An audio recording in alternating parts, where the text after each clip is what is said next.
ako napaka-concern ko niyan sa paggamit ng deepfakes.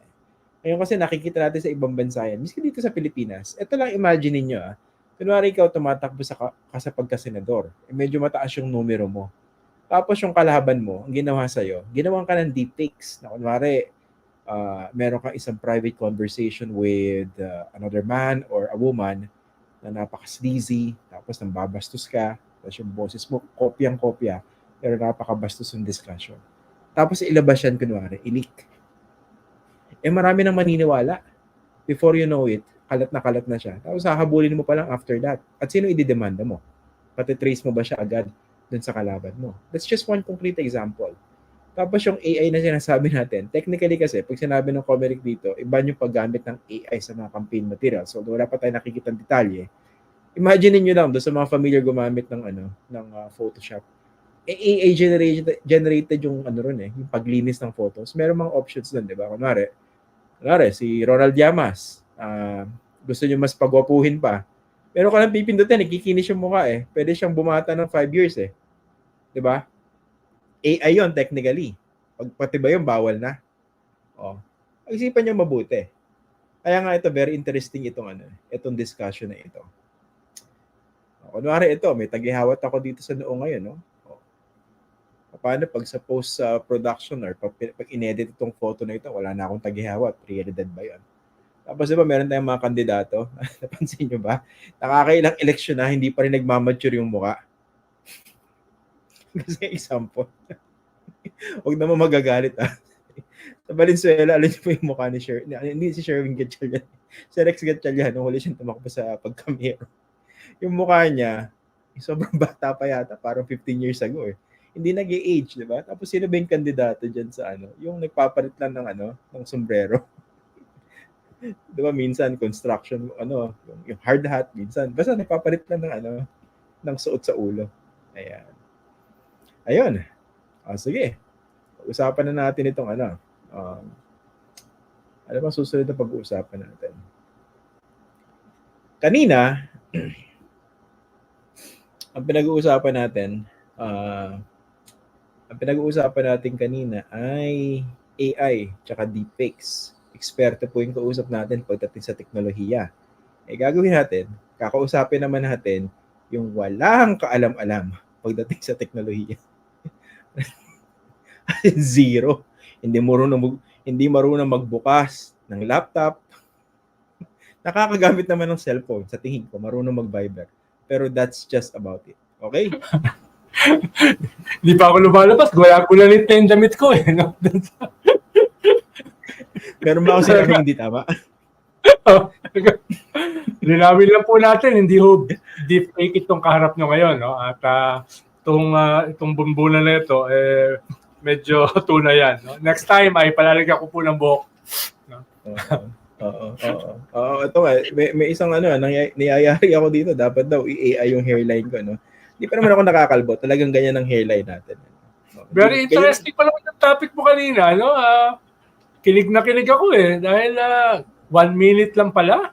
Kaya nang doktorin yung boses mo. 2 minutes lang pala. Kaya nang doktorin yung lahat tungkol sa'yo sa video. Talagang baka maging dominant dyan next election at succeeding elections. Nagbabawas muna tayo ng mga troll ngayon kasi medyo maganda yung pag-uusapan natin Pero isa napapansin dito Ayan, gawa ka na rin ng bagong account para mahirapan ka naman ng konti. Gusto ko nga sana talungin si Doc Ligot dahil mababa kasi yung level ng forensic capability natin tungkol dyan, di ba? Siya mismo inaamin niya So, anong gagawin natin? Halimbawa nitong parating na eleksyon, no? Na pwedeng bahain ng deepfake. No? Mga scams na ginagamit ang deepfake. Paano ka magkakaso? Paano ka magpa-file ng complaint sa Comelec, etc.? Kung yung capacity natin para i-identify yung mga deepfake o kahit cheap fake lang ay napakaliit. Lalo na sa social media, no? Pwede kang umatake nang hindi matitrace kung sino yung umatake. So, medyo game changer yan kung sakali sa parating na election. Yun nga ito, di ba kayo, veteranong campaign strategist, no? Pinaghahandaan nyo ba yan dito sa darating na election? Well, dapat. Pero I doubt kasi kung meron tayong crop ng mga experts na kayang at the minimum konsultahin, at the maximum ay gumawa ng mga kaparaanan, no, para mapigilan yung ganyang klase. Kaya medyo mahirap eh. Baka ang dadami ay yung may capacity para gamitin yan. Pero yung mga tao na may capacity para protektahan yung sarili mo, yung mga kandidato mo, yung kaalyado mo, wala akong masyadong nakikita pa. Oo nga. Baka Pero, dumami ang kliyente ni Dr. Ligot dahil kakaunti lang yung katulad niya. oo nga. Pero kailangan natin yung mga katulad niya padating dito sa laban na ito. No? Kasi nga yung traditional tools that we use, for instance, in terms of traditional campaigning, parang hirap na mag-adjust eh. Di ba? Pati nga yung regulatory body natin, yung COMELEC, I don't think they're that familiar dun sa scale and scope ng problema, di ba? Or baka kumuha tayo ng tulong sa ibang mga bansa. Halimbawa noong 2008 at 2012, naging bahagi ako ng isang delegation sa US para i-assess yung eleksyon, nakakatapos lang. At doon ko first time narinig yung big data noong 2008 na ang una palang gumamit niyan ay yung Democrats sa kanilang Obama campaign. Medyo nahuli yung mga Republicans. Siguro ngayon, at this point, ay baka mas advantage sila kaysa sa atin. Dahil ang US kasi ay mas marami yung negative campaign kaysa positive campaign. Di ba kung makikita mo yung mga ads? No? At hindi bawal sa kanila yon. Hindi bawal yon sa kanila. Well, legally hindi rin bawal sa atin eh. Pero hindi lang Pero tayo yung kultura, hindi tayo sanay, yung kultura natin. Hindi Diba? tayo sanay, no? Pero ngayon, baka kailangan na natin masanay. Dahil with AI, with deepfake, ay baka dumami yan. No? Maraming nga mga eleksyon ngayon. Halimbawa, yung kapitbahay natin, Indonesia, basically, ang nag-dominate, TikTok. At alam naman natin kung sino may control ng TikTok. Paano sa ating bansa na nasa gitna tayo ng great game ng superpowers at may aggression ng China sa atin, paano natin i-regulate yan? Paano natin gagwardyahan? Paano natin i-mitigate yung mga offensive na yan ng deepfake? Na mismo nga presidente ay tinitira. Buti na lang ay madaling, yung lumabas na deepfake na yun, madaling ma-recognize. Pero sabi nga ni Dr. Ligot ay yung sophistication ay nag-i-scale up. At ang hirap madiskubre. Ang daming variables na kailangan mo i-factor in. Yung context, yung laman ng sinasabi, etc. Karamihan sa tao hindi naman ganun ka-sophisticated. Kaya Correct, totoo yan. Oo. Nga pala hindi doktor si Dominic Ligot. Ay hindi ba? Nakita ko kasi sa comment nakalagay Dr. Ligot. Kaya akala ko doktor. Nickname niya Doc. Pero meron siyang kapatid talaga doktor. Medical doctor. Okay. Kamali ako. Binabawi ko na pala yung introduction ko na malupit kasi may nag-alert sa akin dito. Sabi niya, nakakatakot yung mga espada at punyal sa likod ni Secretary Ronald. Ingat po kayo. Behave po tayo. Baka may kalagyan tayo. No? Medyo kinakabahan ako. Hindi naman naglalabas talaga ng mga patalim yan pero naglabas ngayon Medyo good shot ka naman sa akin dahil may mga dala kang pasalubong gaya lang sa biyahe mo sa Europe. Salamat. Ang ganda ng sombrero Hindi ko alam yung pangalan ng sombrero. Tinanong pa kita kung ano yun. Maganda siya. Galing kay kay Eunice Garrido. Fan na fan mo yun sa Paris. Bigay mo naman yung mga pangalan. Masarap yung tsokolate kahit nakabalot sa envelope lang, kala mo kung anong binalot lang ng tsokolate, the best. Ang naisip ko nga nung una, sabi ko, burahin ka kaya yung pangalan. Burahin mo na lang para tapos hindi ko na ibibigay. O nga pala, nung isang araw, yun yung araw na pinakamaraming lumapit, no? At mga fans ng Fox First, no? Nagulat ako, mahigit 30. Pwede ko bang banggitin yung ilan? Para Saan yan? Sa Podium, tsaka sa Mega Mall, no? Yung mga estudyante, hindi ko na nakuha, marami. Hindi ko na nalista yung mga pangalan, pero yung mga tiga BDO, yung NGO ng BDO, nalista ko si Mario Derequito, Marikit Soliman Nagyat, anak ni Dinky Soliman. No? Okay. Di kapatid ni Santino Suliman. Tapos Lawrence Kasman, tsaka Bea Cuenco. Nanonood daw sila consistently at tsaka kasama yung kanilang mga pamilya. Tapos isa ring abogada lumapit sa akin habang kumakain sa Wildflower na istorbo pa. No, tumayo at nakipagkilala si Attorney Soriano. No? May first name ba yan? Lagi daw tayo hindi ko nga natanong eh. Tapos may tumawag kanina para lang sabihin na nanonood sila ng Fox First. Si Secretary Selen Sarmiento, dating secretary ng DILG, at saka si Father Lito Capeding from Samar. Nasa Alabama sila ngayon at ayaw na lang, text lang tumawag talaga at para sabihin lang na napapanood nila yung mga harutan natin at tuwan-tuwa sila. Sabi ko, seryoso. Father, seryoso yun. No? Seryoso ang harutan yun, Father. Natawa lang ako sa term. Ang tagal ko na hindi nadidinig ang harutan na yan. Masyadong dated yung term, harutan. It's so early 80s, 80s naman ako Ikaw naman ay mga lang naman late 80s. Aba. Ito, may tanong si Maria, no? Question.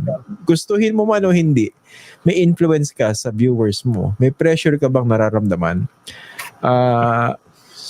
Bigat ng tanong na yan, Parang pwedeng itanong yan sa Miss Universe, Seriously, pressure, wala naman. Pero miski naghaharutan kami rito, malino naman sa akin. At least sa akin, hindi ko alam sa kausap ko, yung intention, di ba? Diba yung pagkatapos yung manood ng bawat episode, you walk away with useful information that you can use for positive change. Hindi yung parang natapos yung episode, parang nabobo ka lang. Di ba? Yun lang naman ang dagdag natin. Makakarot yung kausap natin. Sabi ko kay Father dito, may natututunan ba kayo dun sa mga pinag-uusapan natin? Marami raw.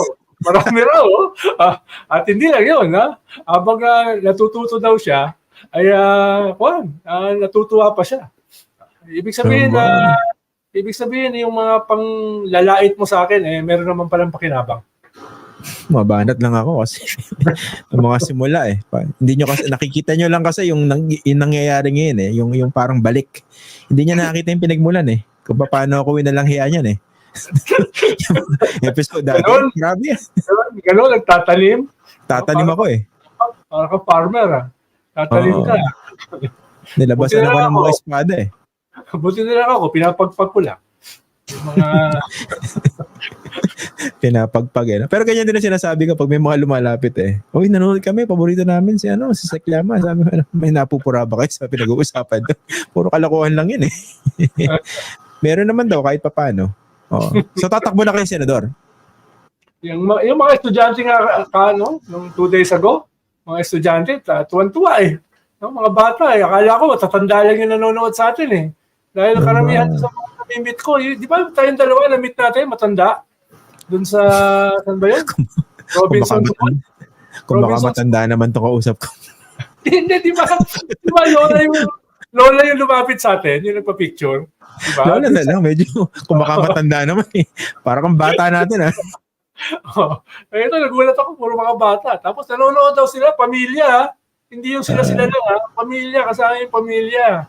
Kaya ingat ka, baka mamaya magkamali tayo na sabihin dito, wholesome family entertainment pala ito. Pero yun nga, ingat ako. Ingat lang. So tatakbo ba kayo sa 2025, Senador? Senador? Supportahan na lang natin yung mga mas magagaling sa atin. Okay. Pumilit yung mga mas magagaling sa atin. Hawiin na lang natin yung daan, parang si John the Baptist. Diba? Hawiin natin for others greater than us. Ganun lang. Siya yung huling propeta bago dumating si Jesus, no? Oo, napugutan ng ulo. pero sineyawan naman ni Salome bago siya pinugutan ng ulo. Okay na yun. Ganun ba? At ito nga pala, ano lang ng konting distraction. Detract lang, hindi pa na distraction. Kanina, nakabudol ako In-invite ba naman akong commencement speaker sa mga senior high graduates? Tatlong school yun Senior high graduates dyan sa Manila, under sa Archdiocese of Manila. Ito, honestly, ito yung pinaka-elaborate na graduation na attendan ko. Alam mo kung saan ginawa? Sa Manila Cathedral. Sa loob. Aircon yun. Sa loob. Tapos ang dami. Siguro mga nasa 415 graduates. Tapos, doon ako nagsalita sa podium. Doon sa pulpito ng cathedral. Sabi ko, ganito pala feeling dito. Kaya ako siya nabanggit kasi babatiin ko. Kasi nakita ko rin yung classmate ko nung high school. Si Tune. Nagmarcha siya. Nag-aabot ako ng diploma. Anak niya yung nandun. Madalas manood. Segue lang yun kasi gusto ko silang batian. Batiin natin. Si Mark Anthony Durante. Tapos yung anak niya, si Leander Aston Durante. Dahil dun si Tune, napaka galing na asawa, hindi binigay sa akin yung pangalan ng misis niya. Kaya nga, hindi ko mabate. Ganun talaga eh. Mrs. Durante, pasensya na kayo sa asawa nyo. Talaga may ugali yan eh. Hindi binigay yung pangalan eh. So, ingat siya pag na-provide ng divorce bill. Ito pa pala, yung anak niya, kakapanood daw ng Fox First, initially gustong mag-journalism.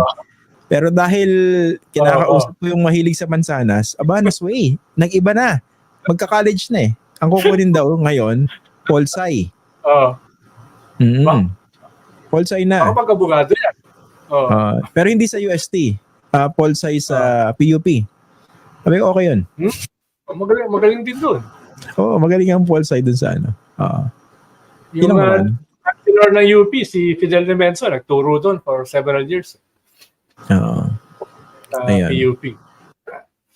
Pero, gusto mo, pag-usapan na natin yung dahil 80% na ng ating usapan, yung mga walang kwentas, pag-usapan na natin yung seryoso. Para naman kota na tayo. Pwede na tayong bumalik uli sa walang kwenta. Ikaw nagsimula eh. Nananahimik ako rito. Naglabas na tayo ng babatiin. Di magbati na muna tayo. Hindi, okay naman eh. Kasi Ganong topic mo kanina, bigla mo ko isiningit eh. Dito makasalanan nyo. Hindi, ganda nga. Gulat ako. Akala ko night and day yung difference. Ang lalim ng binabanggit niya tungkol sa deepfakes eh. Pero seryoso, totoo yan. No?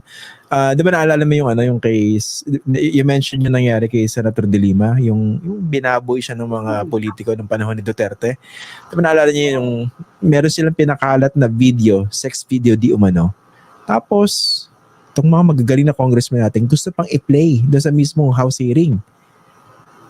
Alam mong peke yung video eh. Nagingisi yan, di ba? Nagtatawanan habang pinag-uusapan yun. Pati yung mga babae.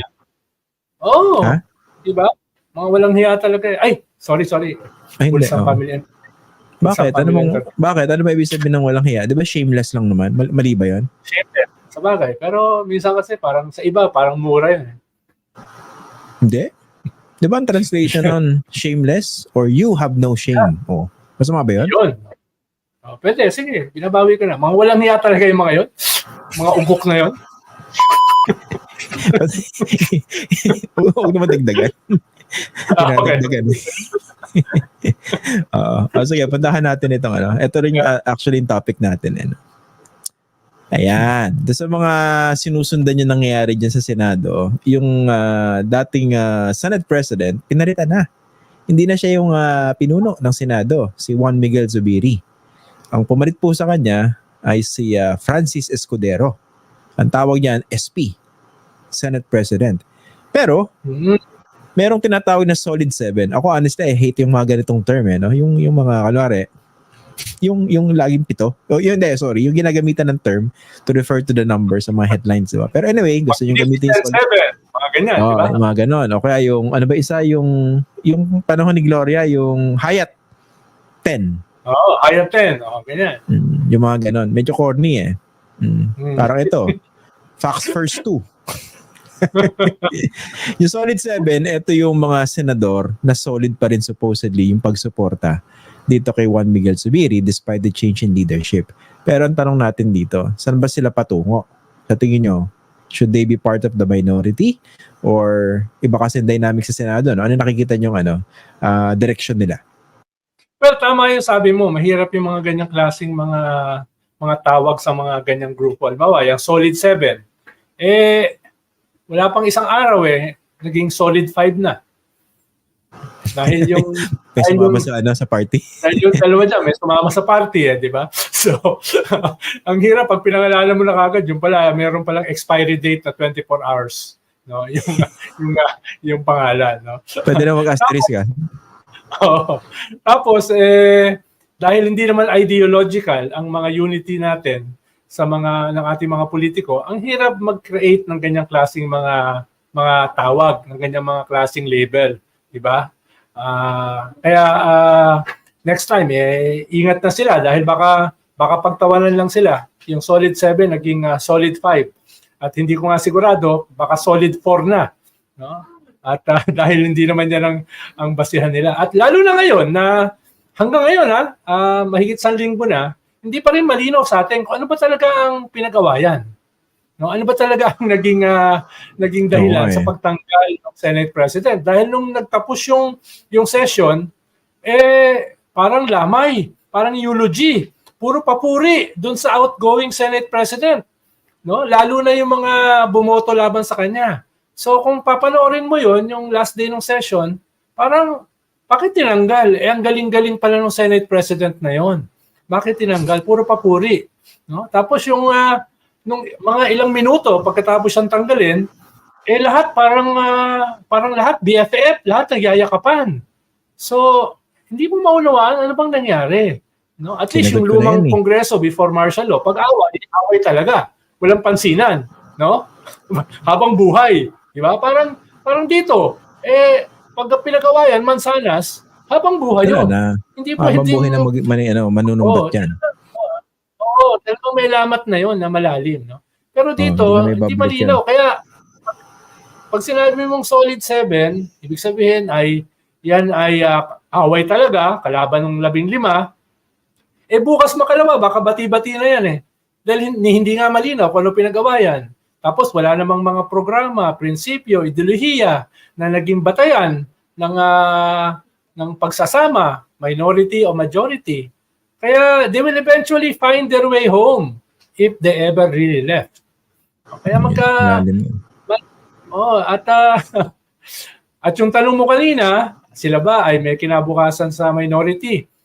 Usually kasi, ang minority ay hindi lang usapin ng Senate presidency or speakership. Usapin din yan ng tayo vis-a-vis the government. Diba? Kaya nga, pag sinabing minority, usually ang ibig sabihin niyan, opposition. Dito sa solid 7, several days ago, duda ako kung meron diyang willing na maging opposition.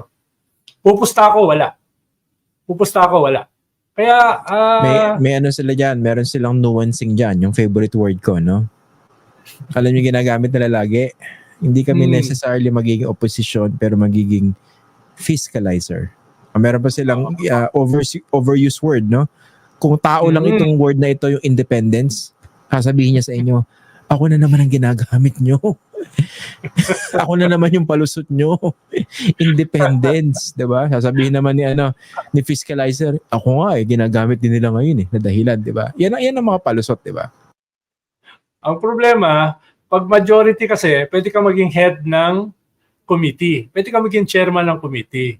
Kaya kung sasabihin nila na sila isasama sa minority, malamang hindi sila maging head ng mga committee na maraming perks, maraming mga dagdag na budget, staff, powers, etc.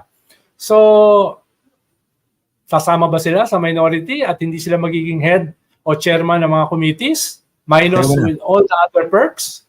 I-contextualize lang natin, no? Kasi sa Senado 24 senators, ang pinag-aagawa, napakadaming committees, no? Yung standing committees na makikita niya sa senate.gov.ph, tapos meron pa sila mga oversight committees. Pero hindi siya katulad sa House, diba? Kung meron kang 310 or 301 congressmen, limited yung committee chairmanships, diba? Kaya antindi ng awayan dyan diba? Especially the start of the Congress. Hindi, kaya ko siya pinopoint out dahil sa Senado naman kasi technically, hindi ka mawawala ng komite. Ang pinag-aawayan dyan yung choice committees. Yes. Wag naman ma-offend yung head ng Committee on Tourism, pero 'di ba historically hindi yan pinag-aagawan. 'Di ba? Alright. Tsaka yung committee ngayon ni Senator Risa, importante yan, pero Tama ba? Correct me if I'm wrong. Traditionally, hindi yan Hindi pinag-aawayan. yan pinag-agawan. Pinag-aagawan dyan, ways and means, finance, definitely. Finance. Ayan. Oo. Justice, importante yan. At saka Blue Ribbon. Ang point ko, pero- hindi ka naman technically mauubusan, di ba? Hindi mo lang makukuha yung choice chairmanships. At lalo na kung minority ka, pwede ka umupo sa lahat ng committees. Hindi ka lang chair. Correct. Makaka-participate ka. Ito, may At, nagtatanong, Ay, okay lang ba? We field questions. Hmm. Nagtatanong sila kung regular na ba kayo rin sa programa, yung Storycon. Hindi naman, guest lang. Guest lang doon.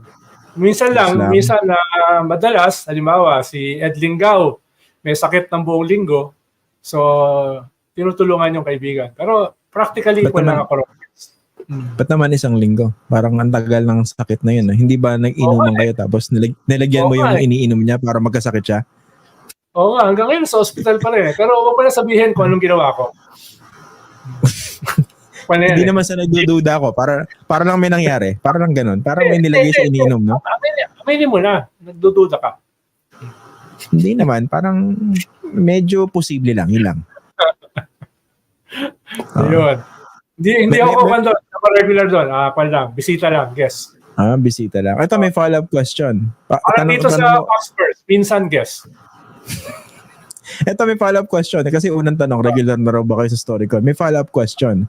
Tanongin niyo kung kanino galing. Hindi, mamaya na. Ito yung follow-up question. Nakakasingit ba yung Ronald Llamas sa mga tanungan? Gusto niyo malaman kung kanino yung follow-up question? Kanino? Sa akin. Kanino? Sa akin. Tokayo ba yun? Tokayo? Akala. Sa akin. Follow-up question ko. Yun yung problema rito. Pag ikaw host, all power to the Politburo. Hindi kasi yung ilang mga pagkakataon, ilang clips na nakita ko, parang sabi ko hindi yata makasingit si Ronald Llamas dito, kawawa naman. Parang yung meron ka mga co-host na sobrang dadaldal eh. Hindi, talaga na naman subdued ako. Kaya pag ganon, sabi ko, imbitahin ko na rin sa Fox First, dito nakakapagsalita siya. Pagkatapos laitin. Ano yun? It comes with the territory. Yan ang trade-off dun eh. Parang hahatawin ka muna bago ako pagsaltain. Okay, sige. Balik tayo dyan sa makapagbabago sa Senado. Yung likelihood na mapunta sila sa opposition. Kasi, let's make a distinction, no? Kasi, masyadong magulo yan eh. Yung na mapasama yung 7 na ito doon sa minority of 2. Diba? Si Risa and Coco Pimentel. Duda ako na kahit isa o dalawa doon sa 7 ay sasama sa minority. Duda ako. No? I can be wrong. No? Madalas naman ako mali, lalo na pag nandito ako sa Fox First. Siguro mga 90% mali pag nandito ako. Kaya, I can be wrong. Pero tingin ko, kahit isa o dalawa, hindi pupunta. May iwan yan sa majority. Well, ang sabi ni Mig Subiri ay nung the day after, sabi niya ay pwede siyang maging independent minority. Parang si Alan Peter. No? Dahil nung bukas ng Senado noong 2022, ang pakilala niya sa sarili niya ay independent minority. So, convinced ka ba ron? It's basically majority. Convinced ka ba ron? Do you buy that? Hindi. Oy, pero ito 'di ba yung you were talking about the dinner sa Malacanang? Yeah. Umattend din yung ilan, 2 miyembro nung Magnificent, nung Solid 7, 'di ba? Hindi ko alam kung namalikmata lang ako, pero parang nakita ko rin si Senator Alan Peter Cayetano kasama si Bongbong Marcos. Nandun. Oo. Naalala ko kasi yung matinding pangwawakwak niya kay Bongbong Marcos noong 2016 doon sa vice presidential debate. Di ba? Yung pinagsasabi niya magnanakaw si Di ba? Si Bongbong. Pati ba naman oras ko na nakawin mo pa? Oo. Nagkaano na ba yun? Nagkabati na kaya? Nagmarka yun. Alam mo naman sa politika natin, no? Hindi naman necessarily nagkabate. Pero malalim dito ang plastikan. Tupperware, di ba? So, tapos yung kapatid niya, dahil membro ng nasyonalista katulad niya ay kasama sa ruling party or at least doon sa binubuong ruling coalition.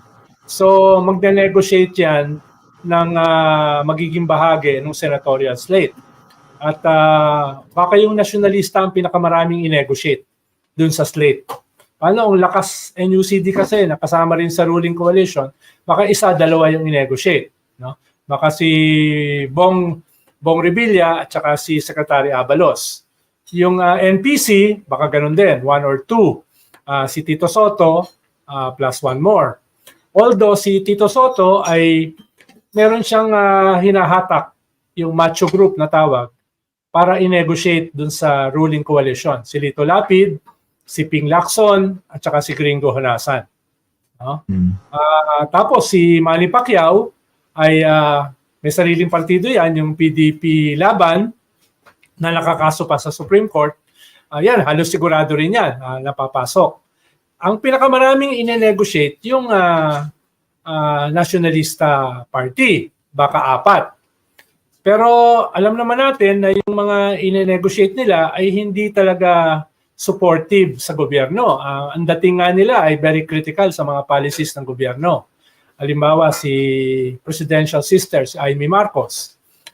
Halimbawa si Cynthia Villar na matatapos na yung term na sumuporta kay Kibuloy. No? Si Pia Cayetano na kapatid ni Alan Peter. So,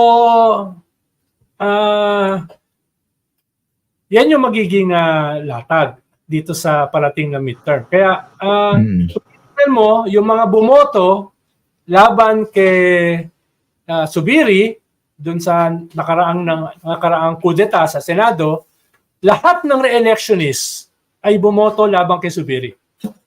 Lahat. Okay. Ito. Konting break lang. Magbabasa lang ako ng message.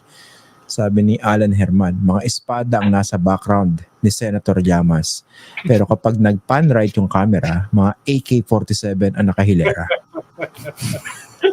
Hindi ko maintindihan ano ba reference sa AK-47 na yan. Hindi ko, ano yan. Tsaka, Alan, ano yan, lagi akong kinokorek dyan ni Secretary o ni Senator Llamas. Hindi raw yan AK. Isa raw siyang CZ. 47 dahil Czech made, no? Gawa sa Czech Republic.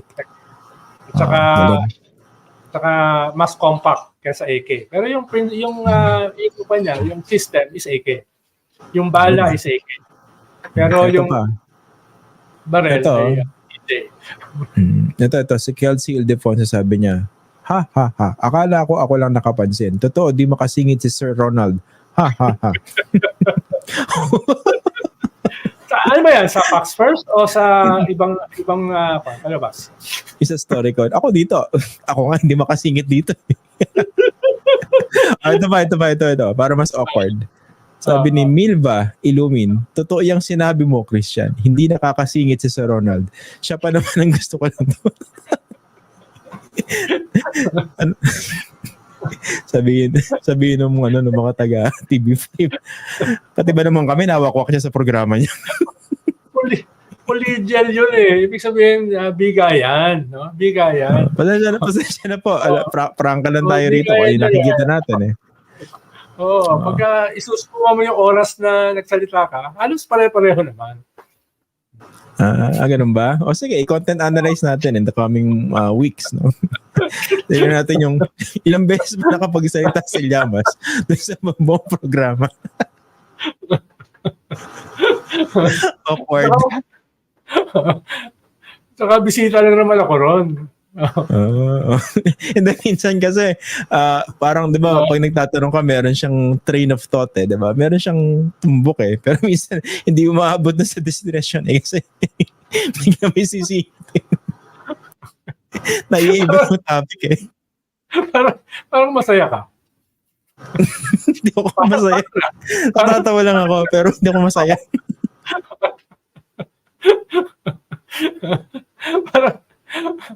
Parang masaya ka pag hindi ako nakakasingit. No?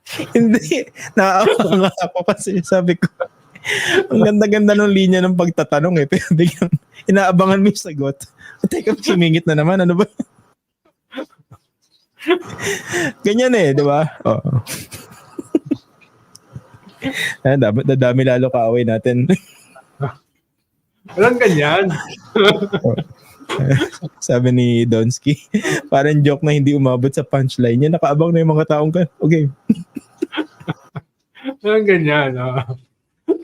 Okay. Sige, balik na tayo rin sa ano. Balik na tayo rin sa isa. Kanina nga, kinontra ako ni Richard Heydanes. I disagree. Di ba? Ganun ba? Ano pinag-usapan niya? Bakit siya nag-disagree? Yung kay Trump. Okay. Trump. Diba? So, pwede naman mag-disagree. Parang dito, ang daming disagreement. Hindi naman disagreement yung nangyayari dito eh. Pagtutuos. Naantay ko yung tunay na pagtutuos doon sa Iron Chef. Hanggang ngayon, wala pa. No? Anong pagtutuos yan? Name the place. Name the time. I'll be there. Balik tayo rin dyan. Binigyan na nga ng lahat ng klase ng spices para makapag-practice ka. Ginagamit ko na. Purgada na yan.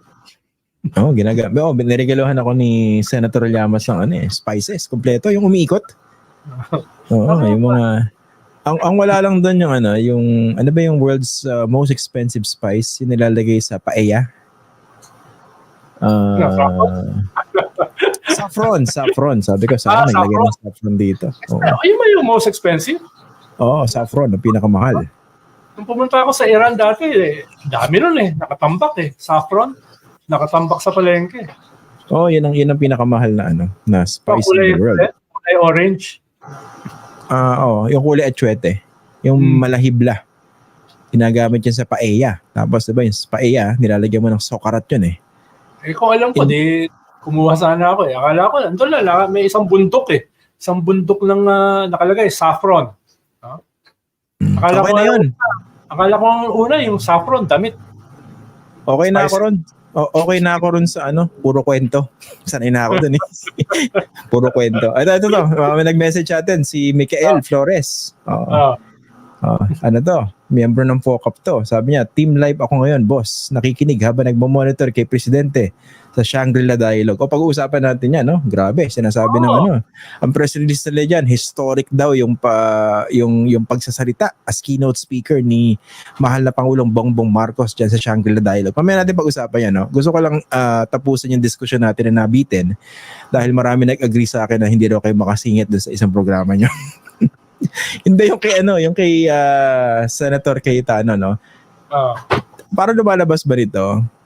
There's no disagreement that cannot be forgiven or forgotten in politics. Kasi intindi nung pagbakbak niya kay Bongbong noon 2016 Parang hirap yata maka-recover dun Parang hinubaran mo on a national stage, 'di ba?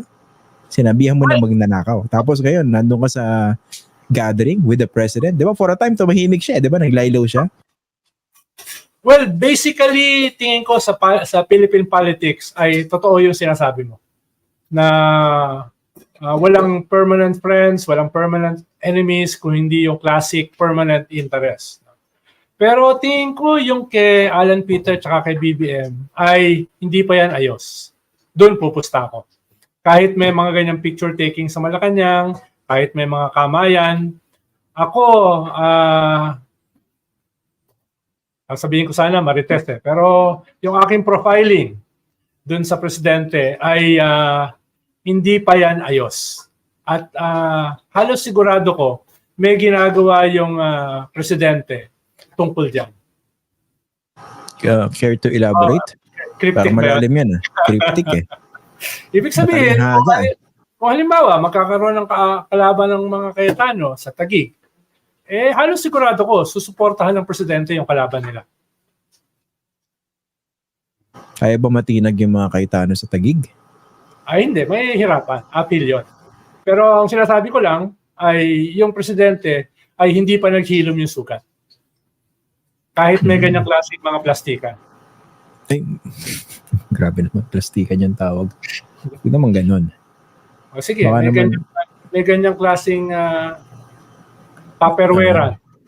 Tupperware. Yung may isa pa updated masyadong luma yung Tupperware Orokan yata yung sumunod na term na ginamit dyan Orokan. Ano na ngayon? Orokan. Hindi, it's pa na yan Luma na rin ba yan? Luma na rin yun No? Ziploc. Yung Tupperware kasi it's 70s tsaka 80s eh. Yung Oo nga. Orocan, 20 years ago yan eh. No? Iba na ngayon So eh. ano nga? Ziploc. Oo. Oo. Pwede yan. Kahit mga 10 years na rin yan. Pero malapit-lapit na. Malapit-lapit. Sige, wala nang patutungan Ngayon itong kasi ginagawa yung mga solar panels ngayon, plastic na lang eh. Yung solar panel, makikita mo, plastic na lang yun. Isang manipis na plastic. Hindi na talaga siya panel. Ito sabi niya, lock and lock. Yun daw yung uso ngayon, lock and lock. Oh, yan, pwede. Okay, Parang yan. meron ako niyan. Ito yan, wait up. Yan o. Ayan, makapal din yan. Makapal din yan. Oo. Ayan, Lock and ayan. lock yan. Ayan, pwede yan. Ganyan kakapal yung ating mga politiko.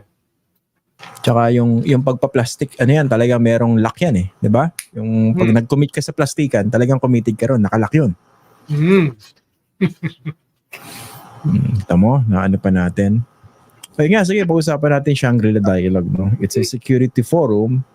Correct me if I'm wrong. Kailangan bang head of state ang nandun? Di ba usually, hindi naman kailangang presidente for instance siya nagsasalita ron. Pero, why BBM? Well, una, nasa Brunei na siya. No? At minaximize na yung trip niya sa Singapore. Hindi ko alam kung may F1 race sa Singapore.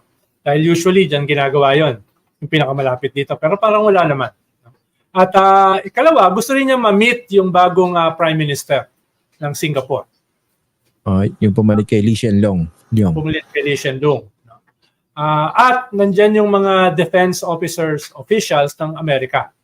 Alam ko, mag-imimit din niya dyan si Secretary Austin at iba pa. Kaya alam ko dyan sa kanyang forum na yan ay maraming dadalo na mga Chinese citizens, Chinese nationals. Alam ko na kaninang umaga naghahanda na 2 bus ng mga dadalo dyan. Although limited lang ang tanong, 3 lang yata ang pinayagang tanong sa open forum. Bakit? Mukha bang ano siya yan? Makukompronta? Although, traditionally, nagsasagutan dyan di ba? Sa Shangri-La Dialogue. Yeah, pero nire-regulate nila para hindi naman mapahiya yung, halimbawa, head of state. Head of state. Oo nga. Pero nga, opportunity yan for President Marcos to lay down his policy when it comes to the West Philippine Sea. Pero tingin nyo, mukha bang babanat? Alam ko bumalat Alam ko bumalat siya. Ang in-invoke niya ay yung parang bottom line, kung merong mamatay na Pilipino dito sa aggression at harassment ng China, then game changer yan. Along that line. No? Hindi ko narinig yung exact speech, pero yun yung parang isang mensahe niya dyan. Nung bago kasi magsalita siya, parang sinasabi baka tone down yung kanyang speech dahil may mga binitawan si Secretary Gibo yesterday na parang hindi ganun katalas na banat sa China. Kaya yung ibang observer inaasahan na baka indicative yung statement ni Secretary Gibo na baka medyo magba-backpedal din yung presidente. Pero initially, ang mapit sa akin, hindi. No? Medyo matalas pa rin yung kanya. Kasi hindi naman nag-scale down yung aggression ng China sa West Philippine Sea. Diba? Yung most recent nga, binanggit na naman nila yung implementation nila ng mga 5 buwan din yan, di ba? Na fishing ban sa South China Sea at sakop doon yung ilang bahagi ng West Philippine Sea. So walang scaling down doon sa ginagawa ng China. Pero dito, in terms of the Philippines, ano ba dapat yung response natin? Should we somehow push and pull when it comes to rhetoric? Baka ma-misunderstood kasi kung atrasulong tayo Kaya dapat may message discipline. Dapat yung ating political narrative ay consistent. Unless merong gagawing backpedaling in China, which I doubt.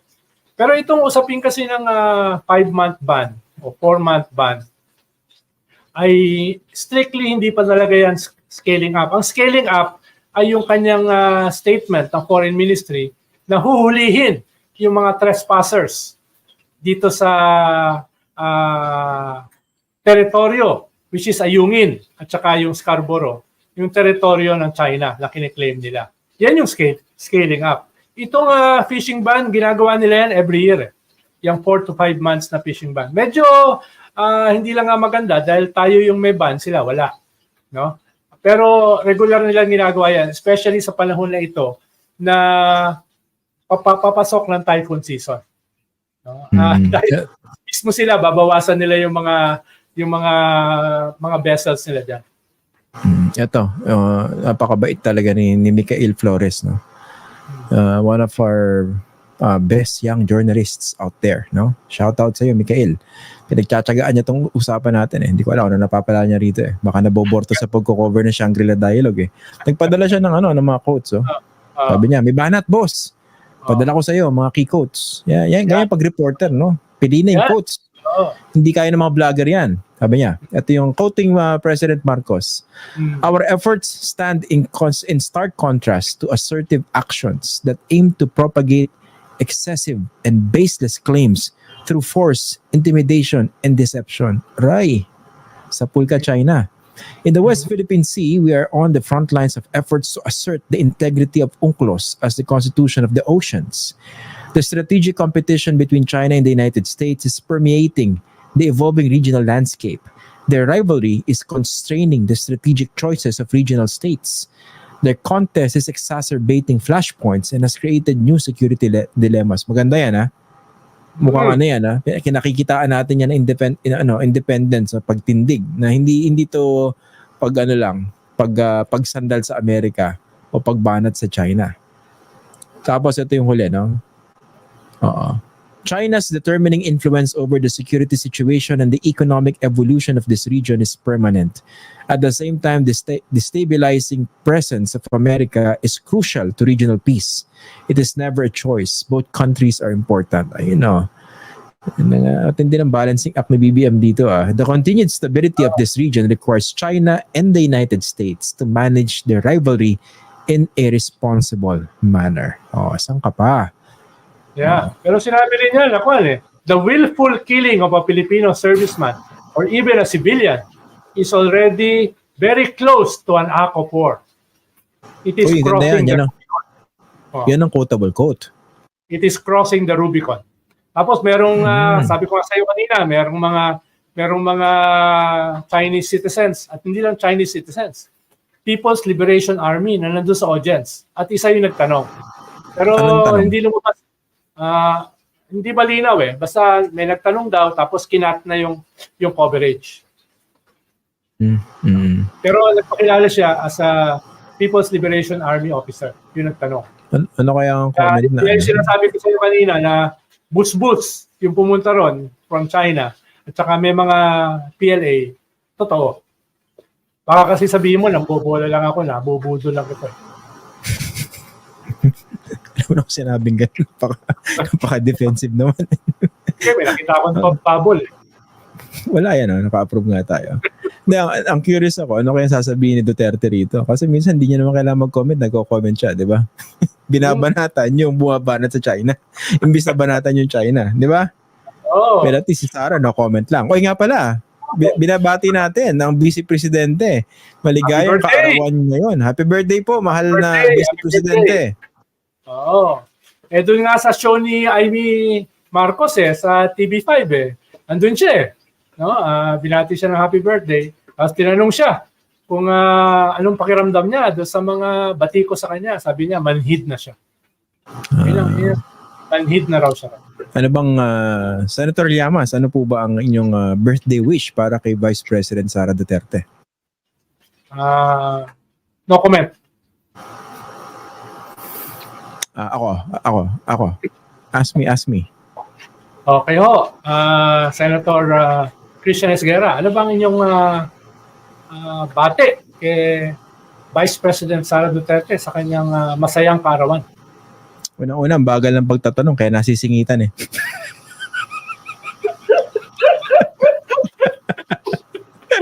Ayaw pa rin talaga titiwang. Ano, ito na yung sagot ko. Titiwang. Ito na yung sagot ko. Sapat na po yung sinabi ni Senator Llamas, hindi ko na po kailangan mag-comment. Yun po yung polisiya ng pamahalaan nito, sapat na po yun. Ang galing, kaya dumadami mga kaaway mo. Oo nga. Ngayon, buong TV5, kaaway mo na. Uy, ba't ano bang masama sa masingitan? Baka naman nasisingitan kasi ang bagal magtanong. Diba? Baka naman ganun. Diba? Wala mo na ako sinasabi. Sino ba sumisingit sa'yo? Wala naman, diba? Punta ka sa police, doon ka magpaliwanag. Huwag dito. Naisip akong kalokohan, hindi ko na sasabihin. Pero sigurado ako pag sinabi ko to, matinding gulo to. Hindi ko na sasabihin. Okay. Ay nga pala, baka hindi niyo napansin dahil busy kayo sa panonood kay mahal na Pangulong Bongbong at sa pag-iisip ng birthday wish para kay VP Sara Duterte. 'Di ba meron kayong atin to coalition? Meron na rin yung iba, 'di ba nag-set sail sila diyan sa West Philippine Sea? Yung grupo ng pamalakayan. Wala sila nakitang mga Chinese vessels. Bakit kaya? Mataas ang ano? Ang alon? Hindi sila pumunta doon sa malapit sa contested area na tinatawag ng China na contested area. Sa atin kasi hindi yung contested dahil merong decision ng UNCLOS in our favor. Pero para sa iba, contested area. No? Ano to in particular? Are you referring to? Baho de Masinloc. Baho de Masinloc, oo. Yung traditional fishing grounds. Yes. Okay. Pero maganda yan. Sana dumami pa yung mga ganyan. No? Nagka-claim making sa ating teritoryo, sa ating bakuran, West Philippine Sea. Malapit na. June 12, no? Independence Day. I'm sure. Maraming mga pagkilos dyan. At saka yung anniversary ng July 30, July 12? Yeah. Yes.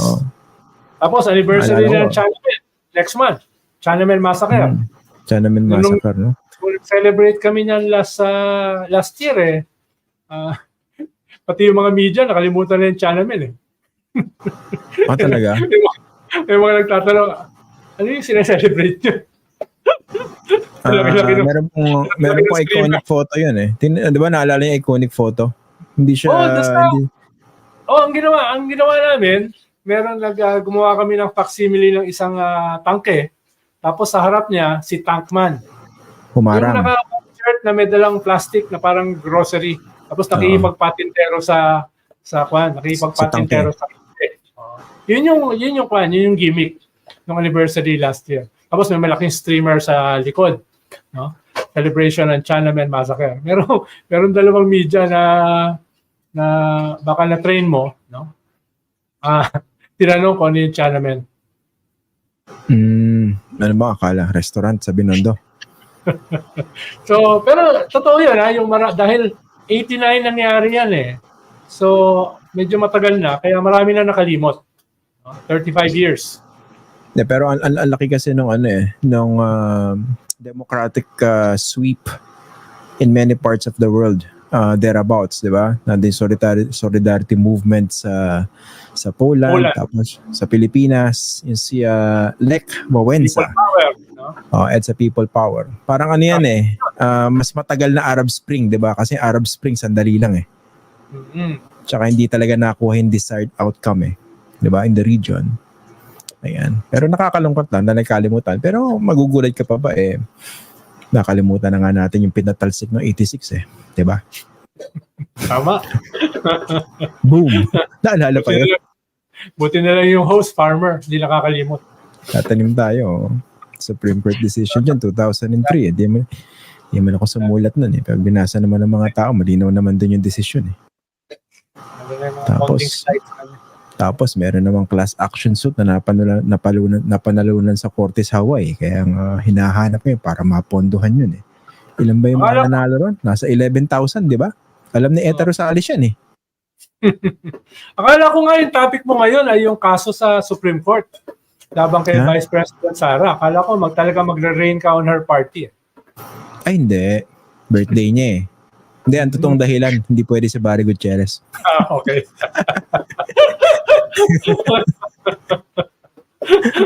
Topic talaga natin ngayong gabi dapat yung yung pagkuha kay Edvice Telita Mendoza, abogado ni Sara, doon Galing yun. sa petisyon laban sa confidential fund niya sa Supreme Court, no? Isa kasi sa mga, 'di ba tatlo yung petition doon eh. Isa sa mga nag-file doon yung grupo ni Barry Gutierrez. Pero sabi niya basahin niya muna yung sagot o yung tugon ng kampo ni Sara Duterte. Ang ganda sana no, mag-aabot kayo. Oo nga. Gugulat siya, biglang susulpot yung dati niyang secretary na hindi naman siya believe. Tapos Oo biglang, nga. Pero Sabi ako mo, bilib sa kanya. Huwag nating kalimutan yun. totoo yan, oo. Pero siya hindi believe sa inyo eh. Oo nga. Tsaka yung host. Hindi ako believe na believe ako. Oo. Oo, believe na believe ako yan. Oo. Kaya nga in-invite ko lagi eh. Tsaka may mga nagme-message sa akin eh. Gagalit eh. Ba't di pa gineges uli yan si Llamas na yan? Miss na namin yan. Mga ganun. No? Hindi, sige, bigay. Ilan yun? 5? Hindi, marami. Oo. Yung mga nagsasabi eh. Oh, buti pa itong si Annabella Gamoras. Oh. Ang naalala ko nung bata ako, walang positibong naririnig sa mga adults about Makoy. Oh, may ganun siya, oh. 'Di ba? Huwag niya na ibalik yun eh. Tapos na eh. Nabola na tayo eh. Ang hindi na lang nabobola yung international community eh. Pero in fairness, marami nag-text sa akin kanina. Maganda daw yung speech. Ganun ba? Balikan ko nga yung Oo. Hindi, okay naman. Di ba sa totoo lang, yung okay naman ng tinatahak. Tsaka foreign policy, isa sa strong points niya at this point. Di ba? Correct. Totoo yan. Marami kasi nagulat din eh, no? Parang they were expecting the worst when Marcos won. Pero nung nakita nila yung galaw niya, hindi ko sinasabi sa ibang aspects, no? Pero dito lang, specific to China, tsaka sa West Philippine Sea. Ayos naman, di ba? Kaya nga, andun siya sa element niya, dun sa Shangri-La Forum. Ang hindi ko na narinig, yung mga tanong sa kanya, galing dun sa People's Liberation Army officer na nagpakilala. Interesting. Kung ganun, edi tigilan na natin tong episode na to para mapanood na natin. Mukhang kanina pa yata patapos. Well na yung host. Ito lang napapansin ko, no. Pag itong si Senator Llamas nasa story ko, napakabait. Parang anghel. Pinakasuta ko eh. Oo, tapos pag siningitan niyan, okay lang sa kanya. Pero dito, hindi ko na sinasabi. Dito dito brusco eh. Doon kasi wala ako masyadong mga sugat at mga pasa. Simula pa lang.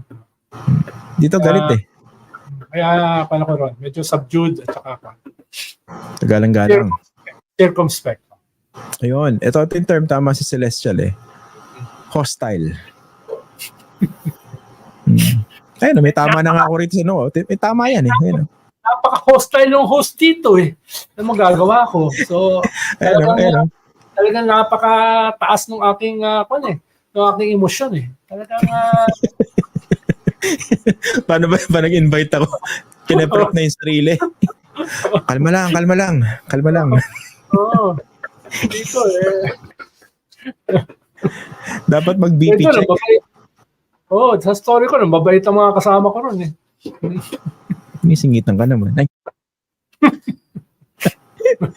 Okay na. Sige na. Dami na akong kaaway.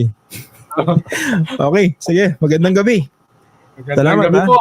Mga binanggit ko kanina, kamusta po kayo? Maraming salamat po sa inyo. Sa podium. Kita na po akong Tsaka mga kinakainan natin, mga wildflower, mga pangmayaman yan. Dumadaan ako. Wala ako sa wildflower. Si Atty. Soriano yun nakaupo. Kumakain. Habang dumadaan ako. No, hindi kaya ng yung budget ko. No? Bakit? Simpleng tao ba kayo? Ako sigurado ako lumaki ako sa farm. Simple lang ako eh. Galing nung session mo, nung episode mo ng isang gabi No? Ano to? Bumili pa ako kahit hindi ako madaling bumili. Ano yun? Anong episode? May inimbita kang senadora.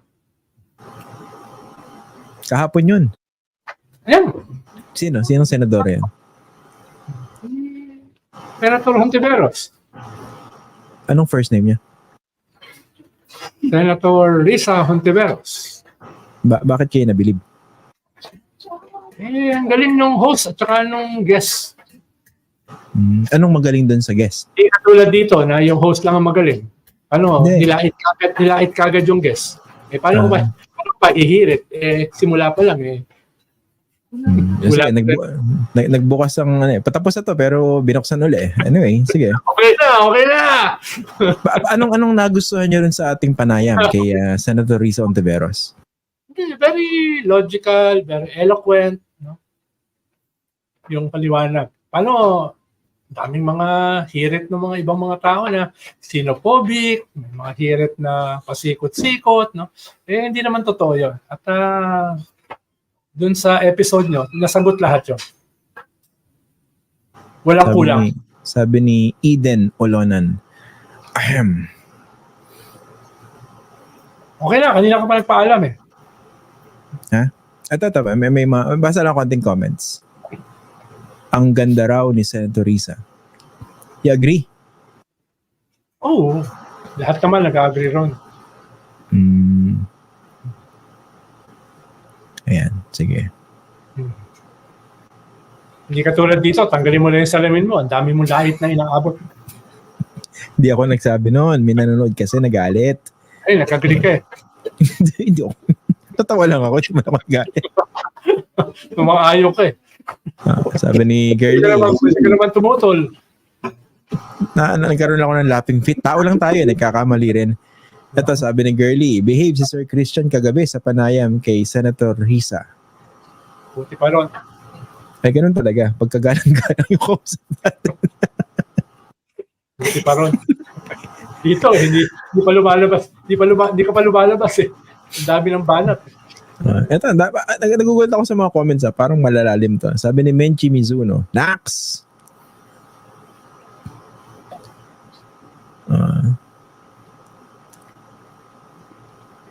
Okay na, hindi pa ako kumakain Hindi, ayoko pang tapusin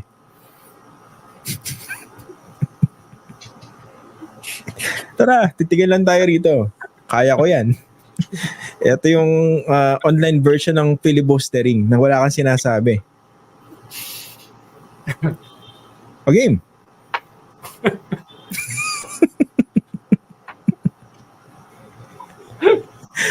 Awkward. Ito yung mga pagkakataon na iniisip niya. Sana may sumingit. Grabe, ano nangyari? Nawala yung kausap ko. Lumayas, naglaho. Para siyang natunaw. Ano nangyari doon?